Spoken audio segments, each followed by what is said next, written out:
Pasaka mažiesiems. Jums pristatoma pirmojo nacionalinio vaikų literatūros konkurso pirmosios premijos laimėtojos knygos Ramintos Baltrušytės pasaka Kalvėnų miesto paslaptis. Antra dalis. Tuo metu šaunioji trijulė smagiai riedėjo nuo kalvos. Papėdėje susipynė uodegėlių ir letenėlių kamuolys suiro, Ukė dar keletą kartų persivertė per galvą ir nepasižiūrėjusi įsirito į plačias kažkieno milžiniško apsiausto klostes. Į Ukę žvelgė neįtikėtinai aukšta ir apkūni ponia. Jos apsiaustas vilkosi žeme, o aukštai iškeltas skėtis priminė bokštą. Nepažįstamosios veide plito šypsena, atrodė lyg jos burna mėgintų pasiekti ausis. Tokia dailutė ir tokia neišauklėta. Tarsi apgailestaudama sučepsėjo storomis lūpomis ir iš lėto palinko žemyn. Ukė stebėjo, kaip prie jos artėja palatus nepažįstamosios veidas. Šypsena staiga tapo grėsmingu vypsniu, o išsprogusiose akise suspindo baugi oranžinė šviesa. Ukė atsidūrė milžiniškame keistosios ponios ir jos gigantiško skėčio šešėlyje. Apsilankytum kada pas mane, pamokyčiau tave deramai elgtis. Lyg sušnabždėjo, lyg sušnipštė drūtoji, palinkusi prie smulkučio Ukės veiduko. Bet tada visai šalia Ukė išgirdo gerai pažįstamą balsą. Ei, ką tu čia veiki, gal kartais miegoti susiruošiai? Tai buvo Nukas. Kūlvirstom apsiritęs paskui Ukę. Storoji ponia akimirksniu atsitiesė ir atsainiai įbruko Ukei nosinaitę. Nusivelyk veidą, meilutė. Paskui jie atsigrėžė į Nuką. Tai štai koks tu vikuruolis. Greitai mudu ir vėl pasimatysim, ne pats nepatikėsi, kaip greitai. Tai tarsi, nežinia kokį kendama, nepažįstamoji iš lėto nulingavo įkalnen. Kas ji tokia? Stebėdamasis paklausė Nukas. Tokios storulės kalvamiestyje jam neteko regėti. Ir kvepalai jos kažkokie keisti, lyg gailiais, lyg vaivorais trenkia. Nežinau, pati nesuvokdama, ką daranti, Ukė trynėsi nosinaite pašina skruostą. Pažvelgė į maurų spalvos nosinę ir fui, pasibjaurėjusi švystelėjo šalin. Kasmet vis keistesnių padarų atvyksta į šiltą drongnes. Seniokiško miesto pasakininko kalvinyko balsu pareiškė Nukas, tada žvaliai pašoko. Na, duokš ranką, juk neketini pramiegoti šiltą drongnių. Sumišusi Ukė purtė suknelę ir žvalgėsi aplink. O Pinis, kur jis pradingo? Staiga susirūpino. Kažkodėl jai nesinorėjo, kad ir Pinis susidurtų su keistaja kalvamiesčio viešne. O šis pasišokėdamas skuodė vingiuotą gatvelę ir džiugiai mojo rankomis. Jau atvyko giregaliai, jie atvežė fejerverkus. Vai, tuomet paskubėkime, atsišaukė Nukas su Uke. Akimirksniu pamiršė paslaptingąją ponę, abu nukūrė paskui Pinį. Tądien paslaptingųjų fejerverkų bičiuliai taip ir neišvydo. Giregaliai juos stropiai slėpė nuo mažųjų smalsuojų. Palaukit šiltą drongnių pabaigos, tada ir pamatysit, kalbėjo jie. Tačiau nusivilti miškinukams neteko. Puikūs meistrai, giregaliai atvežė visokiausių įdomybių ir dabar kaip tik dėliojo jas ant prekystalio.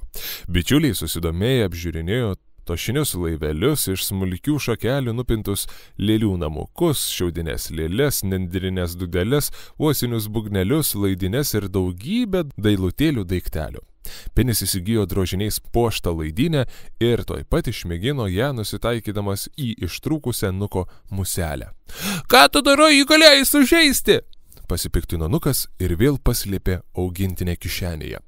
Pinis paaiškino norėjęs nepataikyti, o kaip tik nepataikyti į musę. Nukas nepatikliai pakraipė galvą ir išsirinko dailiai išsiuvinėtą maišelį savo naujajai augintiniai. Ukei miškinukų ginčas nerūpėjo, jie apžiūrinėjo margaspalves audinių skiauteles. Ypač jai patiko kaspinėlis mirguliuojantis visomis vaivorykštės spalvomis. Miškinukė gražiai padėkojo giregaliams, papuošė naujojų kaspinėlių savo uodegos galiuką ir smagiai nustraksėjo keliuko. Pinis ir Nukas pasišokinėdami pasileido iš paskos. Visą dieną bičiuliai nepailsdami žaidė ir bėgiojo, apžiūrinėjo puošnias palapines ir vežimus, pilnus įvairiausių prekių.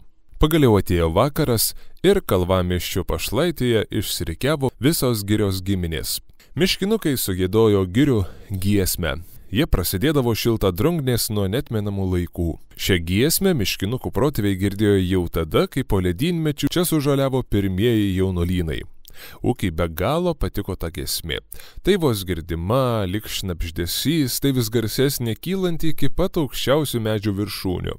Tarsi medžiai oštų ir vėjas švilptų ar lietaus lašai šnarėtų lapuose. Rodės net žvaigždės klausosi rudens danguje. Paskutinius tylančios giesmės garsus vėjas pagavo ir nunešė tolyn į girią. Į slėnį nusileido tamsa ir tyla. Garbus ošiančiosios girios senoliai uždegė didžiulį laužą ir šventė prasidėjo. Meras Enikšis iškilmingai pasveikino visus susirinkusius Kalvamiesčio vardu ir pakvietė pasivaišinti gardžiais užkandžiais. Miškinukai jo kalbą sutiko smagiai šūksniais ir plojimais. Enikščio jau laukė puošniai įrengta paparčių pavėsinė. Ten jis nusivedė ir sūnų Enį. Džiugiai šurmuliuodami kalvėnai ir miesto svečiai taip pat dairėsi staliukų. Paprastai pirmąją šventės naktį suaugusiai ilsėdavosi, dalydavosi naujienomis su senais pažįstamais ir ramiai užkandžiaudavo. Karnavalas vykdavo mugiai pasibaigus, tačiau vaikai savo mažai kaukių pokylį rengdavo kada panorėję. Pasidabinę senoviniais apdarais iš senelių skrynių, su netikėčiausiamis kaukėmis, jie prisigalvodavo visokių žaidimų ir rungčių ir siausdavo per naktį. Ūkė buvo su ilga, dailia senelės ukilės išsiuvinėta suknelė. Į savo pastirusias kasytes jį įsipynė tystančių iki pat žemės voratinklių gijo. Uodegėlės skutą papuošė margaspalviu giregalių kaspinu. Miškinukė jautėsi tikra gražuolė, tarsi kokia girių laumė. Aišku, kaip mat išdygo, išsišiepė Nukas su Puku. Ei, ko gero, tu kokią vargšę undinę nupešiai, pamatysi, dabar tau ta vargšelė sapnuosias. Abu miškinukai vaizdavo pumpotaukšlius. Ant rusvų susišiaušusių pakaušių jie buvo užsimaukšlinę apvalės kepuraitės. Ūkė meiliai nužvelgė abudu ir kuo rimčiausiai pažadėjo. To jau jūs pradursiu, gražu bus pažiūrėti, kaip parūksit. Ką tu, kepures mes laikom šventiniam ferverkui? Nuoširdžiai pasipiktino bičiuliai. Tikrai, o aš visiems papasakosiu, kaip du pumpotaukšliai subliuško sielvartaudami dėl nuplikusios undinės. Juokdamasi pažadėjo jiems Ūkė. Smagiai pokštaudami visi patraukė prie vaišio. Ūkiai ypač patiko klevų sulos gira. Ji pakėlė puodelį ir skonėdamasi gurkštelėjo, tuo pat metu žvalgydamasi aplinkui. Prie mero stalelio miškinukė pastebėjo tą pačią dieną jau matytą storulę. Iš netikėtumo net gira išpylė. Patogiai išsidrėbusi, garbingiausioje vietoje atvykėlė kuo ramiausiai šnekučiavo su meru Enikščio. Pro paparčių stiebus buvo aiškiai matyti plati jos nugara ir didžiulė galva. Ir ko jai ten prireikė? Dar nugriaus mero pavėsinę. Ir nors aplinkui šurmuliavo šventiškai nusiteikę miškinukai, nors šalimais užkandžiavo jos ištikimiausiai bičiuliai, Ūkiai staiga pasidarė kažkaip nejauku. Netgi baugu. Įdomu, kągi ta nepažįstamoji kalvėnų merui kalba ir kodėl Enikšis atrodo toks keistas. Kad šventinė nuotaika galutinai nesubjurtų, Ūkė nusprendė daugiau į tą pusę nė galvos nepasukti. Tuo metu paslaptingoji Enikščio viešnia maukė midų tiesiai iš statinės, o raštininkas Teklius sukosi aplink kaip vijurkas, kraudamas priešais ją kalnus pyragėlių ir meduolių. Viską surijusi, viešnia dar labiau užpampo ir iš pasitenkinimo čepsėdama saldžiai pragydo. Turbūt džiugu tau vėl mane matyti, drauguži Enikši. O kaip tavo sūnelis išaugęs, koks dailutis, sako, vis slepi, vis augai savo pažadėtąjį. Štai ir atėjau pati, kaip sakoma, savo akims įsitikinti. Ha, ha. Jie išsišiepė taip, kad veidas kone plyšo pusiau. Storuliai bekalbant meras vis blyško ir tarsi mažėjo, traukėsi savo minkštame, plačiame krėsle. Svetimo kimiu balsu jis paliepė sūnui tuoj pat eiti į pilaitę. Jau seniai metas į lovą. Enis stebėdamasis žvelgė į tėtį. Niekada dar tokio jo nebuvo matęs. Negi jis išsigando tos nepažįstamosios? Nu to negali būti. Jo tėtis meras juk nieko nebijo. Tačiau neištarė nė žodžio. Žinojo, kad jokių paaiškinimų nesulauks. Tėtis nebuvo pratęs ką nors aiškinti net ir savo sūnui. Enis su visais mandagiai atsisveikino ir, pilaitės sargų lydimas, klusniai patraukė namo. Tai būdavo visuomet, bet šis vakaras Einiui nebus kaip visi. Jis sumanė kai ką nepaprasta. Toldamas girdėjo, kaip drūtoji ponia juokėsi vis garsiau, plonas kikenimas virto šaižiu, kvaksėjimą primenančiu kvatojimu. Linksmybės linija tuo metu jau kaip ir reikiantis įsiubavo. Miškinukai dainuodami suko ratelius aplink laužą, Pinis ir Nukas mėgino šokti ant kojūkų ir visai bandė prisivilioti ūkę. Bešokinėdami susidūrė kaktomušą ir pukšt! Sprogo jų pumpotaukšlių kepuraitės. Visi trys paskendo dulkių debesy. Vėliau susikibę už rankų šoko, trypė po pievelę, kol nuvargė suvirto ant žolės. Staiga kažkas pasilabino su linksmuoliais. Laibutis miškinukas dailiai susišukavęs tamsias garbanėlės ir net uodegos galiuką. Buvo apsigobęs plonyčiu, tarsi iš voratinklių gijų nuaustų juodo apsiausteliu, iš tokios pat medžiagos pasiūta kaukė slėpė jo veidą. Niekas kalvamiestyje nežinojo, kad ši medžiaga vadinama šilku. Tolimuose kraštuose jis audžiamas iš šilkverpių gijų. Grakščiai nusilenkęs, nepažįstamasis pakvietė Ūkę šokti. Apstulbusių draugų akise Ūkė padavė nepažįstamajam ranką ir nuėjo į patį ratelio vidurį. Pinis su Nuku niekada nebūtų pamanę, kad jų bičiulė moka taip vikriai suktis, ji tiesiog skraidė aikštelėje. Plaikstėsi laužo liepsnos, danguje mirksėjo žvaigždės, medžių šešėliai aikštės pakraščiuose mirgėjo, virpėjo, liejosi. Lik pat ryto visi šoko, žaidė ir dainavo. Brėkštant rytui, laužas išblėso, dainos nuščiuvo. Visi pamažu pradėjo skirstytis. Ištuštėjusios aikštės pakrašty Ūkė su Piniu stebėjo, kaip nuo stalų nurenkami valgių likučiai, į vežimaičius kraunamos gerokai palengvėjusios giros statinaitės ir medaus ąsočiai.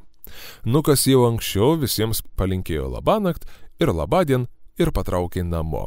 Nepažįstamasis miškinukas taip pat kažkaip nepastebimai išgaravo. Ūkei nuo šokių svaigo galva, ji jautėsi gerokai nuvargusi, bet grįžti namo vis dėlsė. Kokie puikiai vis dėlto buvo pirmoji šventinė naktis, pasakė jį Pinui. Gal pasivaikščiokime truputėlį. Ištikimasis Pinas mielai sutiko palydėti draugę. Takelis vinguriavo pro slėnyje išsirikiavusias palapines. Auštant rytui slinko baltos ūkanos. Rūke skendančios miškinukų palapinės ir vežimai atrodė lyg kokie snaudžiantys paukščiai. Netrukus keliukas pasuko į girią. Abipus dunksojo didžiuliai pušų kamienai. Pinį ir Rūkę apgaubė gaivi, šilta drėgmė.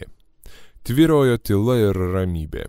Nosį kuteno salsvai aitrus pušų spiglių, sudrėkusių lapų, samanų ir grybienos kvapai. Šnekučiuodamasi jiedu patraukė tolyn tokiu pažįstamu miško takučiu.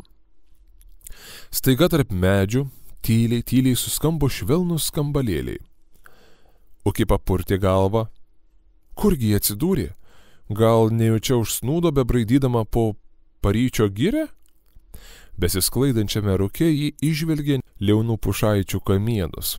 Kiek akis užmato, aplink plėtėjo minkštučiukai žalių samanų patalai. Atrodo, čia jos dar nebūta, bet kasgi čia taip gražiai groja. Miškinukė žingsnelis po žingsnelio atsargiai tykino stebuklingų garsų link. Šmurkštelėjo pro išretėjusius krūmokšnius ir net aiktelėjo iš nuostabos. Pasakos tęsinys rytoj tuo pačiu metu.